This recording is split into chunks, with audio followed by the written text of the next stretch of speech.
MobLand, Season 1, Episode 7, The Devil You Know. Full spoiler summary, 4,444 words. The episode opens with a cold, tense morning in New Jersey. Rain pounds the asphalt as Carmine Russo, still reeling from the consequences of his son's disappearance in the previous episode, stands alone at the edge of a pier. The distant honk of a ferry horn echoes in the background and a seagull flies overhead, unnoticed. Carmine takes a long drag from his cigarette, then flicks it into the water. His face, hardened by decades in the mob, now carries an edge of vulnerability. His son Luca's betrayal last episode has shaken him more than he admits, even to himself. The title screen fades in, MobLand, followed by the subtitle, Episode 7, The Devil You Know. Scene 1, Frankie's safe house. Frankie Caldera, the former consigliere who was believed dead in Episode 3, is revealed to be alive and hiding in a rundown motel just outside Hoboken. His reappearance comes with a twist. He's working with the FBI. Agent Lila Moretti enters the motel room carrying a thick folder marked Russo Family Confidential. Frankie hesitates before opening it, his fingers trembling as he flips through photographs of Carmine, Luca, Marco, the Blade, and even his own brother, Vincent. Agent Moretti, you've got one shot at redemption, Frankie. This is it. You want protection? We want Carmine. Frankie agrees, but only on one condition: he gets to speak to Luca alone first. Scene 2, The Warehouse Interrogation. Cut to a darkened warehouse where Marco, the Blade, is torturing a young street hustler named Diego who has information about the Russian arms shipment intercepted in Episode 6. Marco's methods are cruel and precise, a stark reminder of why he earned his nickname. Blood drips from Diego's knuckles as Marco asks again, who tipped off the feds? Diego gasps, finally muttering, it was Luca. He's flipped. A flash of realization crosses Marco's face. Rage brews underneath his calm exterior. Marco finishes Diego with a single stab to the throat, wipes the blade clean, and calls Carmine. Marco, we've got a problem. It's your boy. Scene 3, Luca on the run. Luca Russo, disheveled and paranoid, is seen ducking into a Chinatown pawn shop trying to sell his Rolex for quick cash. He's been in hiding since Episode 6 after stealing critical information from his father's laptop about the Chicago-Newark trafficking corridor.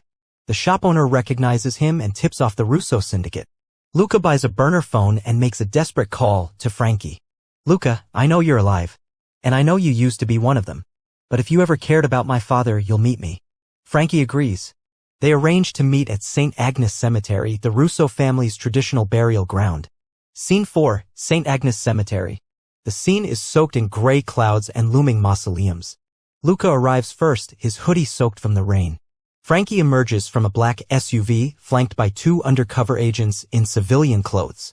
Their conversation is tense. Luca, I've got files. Bank transfers, ledgers. Stuff that'll bury the whole family. I just want out. Frankie, you think it's that simple? You put a bullet in this world and it ricochets for years. They argue. Luca accuses Frankie of abandoning the family when things got tough. Frankie fires back, reminding Luca that Carmine once ordered his execution. The standoff ends with a reluctant truce. Luca hands over a USB drive in exchange for a promise of witness protection. But as soon as Frankie leaves, Luca turns to see a red laser dot on his chest. Sniper shot. Luca dives to the ground. Missed by inches. He scrambles away as chaos erupts. Someone has found them. Scene 5, Carmine's kitchen. Back at the Russo estate, Carmine and his wife Maria sit in silence. The only sound is the rhythmic ticking of the grandfather clock. Maria, shaken, finally speaks. Maria, you said we could keep the family out of this. Carmine, he made his choice. He's not family anymore. He gets up, slams the whiskey glass into the sink, and calls Marco again. Carmine, I want him gone. No witnesses. No hesitation. Marco nods. It'll be tonight. Scene 6, The Ambush at the Docks. Later that night, Luca is led by Agent Moretti to a safe extraction point at Pier 19. But it's a setup. Marco, along with two masked men, intercepts the vehicle. Gunfire erupts. Moretti is hit in the shoulder and Luca runs. The gunfight is brutal, gritty, and cinematic. Red and blue lights flicker in the distance. Sirens blare. Luca ducks behind shipping containers while Marco methodically advances. Then bang, a surprise shot from behind Marco. It's Frankie with a suppressed pistol. Marco turns, wounded, and smiles. Marco, I knew you'd pick the wrong side again. He collapses. Frankie helps Luca escape through a tunnel beneath the pier, an old bootlegging route from the 1930s. They emerge in an abandoned building 3 blocks away. Scene 7, Vincent's decision. Back in Little Italy, Vincent Russo, Carmine's estranged brother, watches the news. The shootout is making headlines. He knows the heat is rising. His wife begs him to leave the country. Instead, he visits the church where their mother's ashes are kept. He prays silently, then walks out with a steely resolve. Vincent heads to Carmine's mansion. Scene 8, the confrontation. Vincent and Carmine meet face to face in the Russo family's dining room. No guards. No weapons. Just decades of history. Vincent, you turned our name into poison.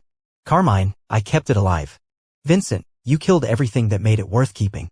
The argument builds until Carmine, shaking with anger, slams his hand on the table. Carmine, you think you can stop me? You think blood means a damn thing anymore? Vincent, no. But truth still does. He places a voice recorder on the table. It's been running the whole time. Carmine lunges, but it's too late. Vincent leaves. As he walks away, we see a flashback montage of their childhood, 2 boys running through the Bronx streets, stealing apples, laughing. Scene 9, the FBI breach. The episode nears its climax. The FBI, using the data from Luca's USB, raids multiple Russo-affiliated warehouses, safe houses, and fronts. Dozens are arrested. Bank accounts are frozen. The Chicago pipeline is exposed. Frankie turns himself in, officially ending his life in the mob. Agent Moretti, wounded but alive, gives a press statement. Today marks a turning point in dismantling one of the most powerful crime syndicates on the East Coast. Scene 10, final scenes. 1. Carmine watches the news in silence. His empire crumbling. He walks to his garden, kneels by a rosebush, and digs up a small box. Inside, an old photo of his family, a child's drawing from Luca, and a rosary. He closes it. Walks back inside. Alone. 2. Luca is seen boarding a bus to an unknown location. Frankie sits beside him. The city fades into the distance. 3. Marco's body is zipped into a body bag. Carmine's right-hand man is gone. 4. Vincent is called to testify before a grand jury. Final scene, Carmine Russo's fall. Carmine returns to his study and pours himself a final drink. A knock at the door. It's a young hitman barely out of his 20s. Carmine nods. Do what you came to do. Bang. Blood splatters on the wallpaper. Fade to black. End of episode 7. Preview of episode 8 in a brief teaser. Luca assumes a new identity. A new threat arises from a rival syndicate in Miami. Frankie is targeted behind bars. A ghost from the past returns.